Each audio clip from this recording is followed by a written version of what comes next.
He's the head coach of the men's volleyball team at Capilano. It's Dave Dooley. He joins us. Coach, how you been holding up through this whole pandemic? Weird year. It's definitely a weird year. Yeah, it's funny. Like with our national championship, it kind of coincides with the pandemic. It's like we won national championship, and now life has never been the same. You know, back in March we went into our quarterfinal. Found out when we got to the gym that there would be no fans. The whole tournament, we thought, is it going to run? Are we going to be able to play? Thankfully, we were. And then we get back to BC and, right to lockdown, and really hasn't returned to normal ever since. It's pretty crazy. Yeah, understatement of the decade right there. Yeah. What have you been doing personally? What have you been doing to get through time at home, online time, all that kind of stuff? Yeah, so I'm a teacher in Surrey School District. We've been awesome. We've been open. I think I teach alternate education. So with my students, it's really important to give them a place to go, a place to call home. We've been really safe and still able to provide that to them. Just the social connection for them is, I think, massive. Of course, COVID's a real issue, but there are so many other issues as a result of COVID that are maybe byproducts of what's going on. And I've been really thankful to be able to do that with my students. Still been practicing at Capilano, which has been, it's been good. It's nice to be there and be in the gym. I think we're really thankful for that. We've had some inter-squad matches, which have been good as well. And yeah, it's nice to keep with the boys and keep going. And just had a baby a month ago. So that's been the big change for sure. Well, congratulations, boy, girl? Boy, Wilson. Yeah. Okay. Yeah. Named after the volleyball. Yeah, exactly. It was really cool. We had an inter-squad match on Halloween, and the two teams had to come up with costumes. And one team was Average Joe's. So they really went all out. They were in Average Joe's uniforms. Their coach was in a wheelchair, like Patches O'Houlihan and everything. And the other team was all in diapers, and their team Baby Wilson. So that's good. It was priceless. It was pretty cool. So moments like that are, pretty awesome to grasp. Yeah, and it breaks up the constant negative, isn't it? Like to hold that, you wish it could be Halloween every day. Of course, yeah. I love it. I love Halloween. Yeah. Now, you talk about practicing and having inter-squad games. It's got to be getting a little bit boring, isn't it? Doing the same stuff and seeing the same guys and hitting the balls at the same people. Well, we've been trying our best to mix it up. We're adding like a costume element to it on Halloween. We've had drafts. We've gotten the coaches. I've let the assistant coaches each manage a team, and they've been going back and forth, making wagers, betting on push-ups and things like that. So the boys are into it, and I think we're just thankful to be able to play 6-on-6. But we've kind of taken a couple steps back. We were actually supposed to scrimmage with CBC the week that Bonnie Henry announced that there would be some more restrictions put in place. So it was unfortunate. We were so close to being able to scrimmage with another team in our league, and then new restrictions were put on, and now we've had to take a step back. We're trying to keep numbers below 4 on the court.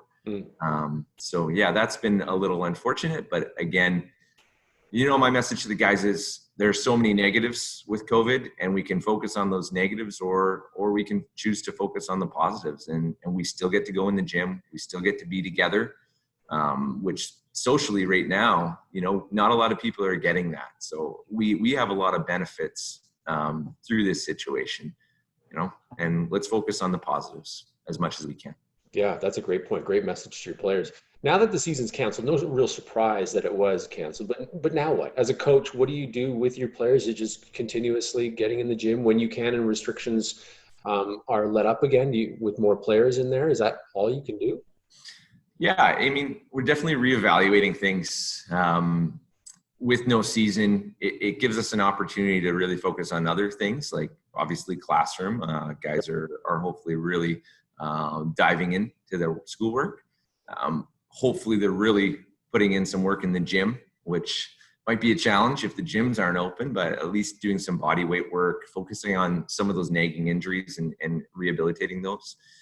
And then opportunity to just kind of reevaluate what volleyball is for, you know, when we don't have a match every weekend that we're really building towards preparing for.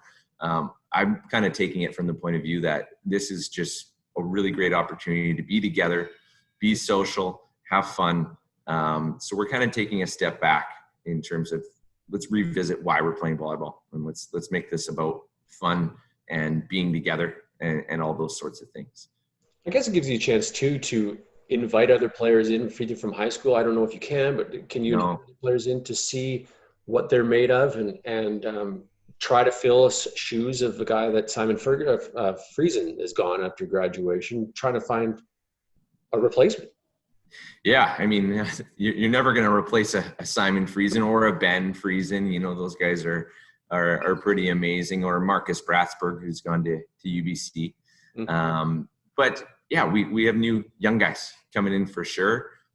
Signed a couple international guys. We're going to have a big 6'7" Brazilian setter this year. Obviously, he's stayed home because their consulate's not open.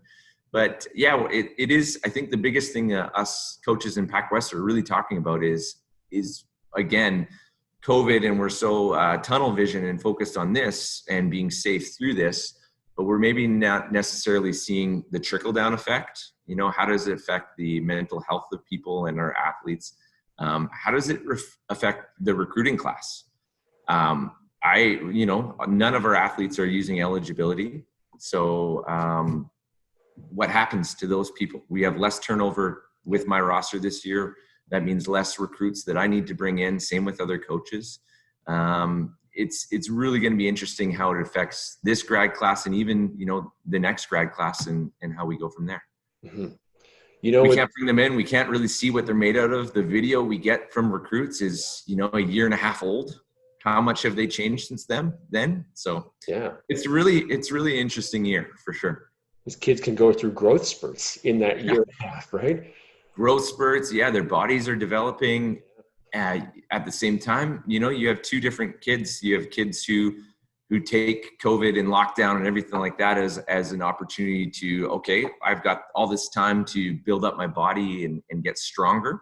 Mm-hmm. But then you have the other flip side of the kids who are like, all right, I got all this time to, you know, play video games and eat junk food and how those two athletes differ from, you know, the past year of their video could be huge. And because I'm not able to get them into the gym, I'm not able to see, you know, what they're looking like. So it's really interesting for sure. Yeah.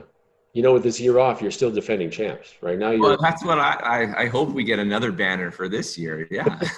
It's definitely going to go down the trivia for sure. Like a team to be reigning champion for 2 years with only winning one season. I don't think that's ever happened before. Probably. Listen, thanks so much for doing this. Thanks for your time, and keep safe, keep healthy, and we'll hopefully see you on the floor sooner than later. Sounds good. You too, Ryan. Take care.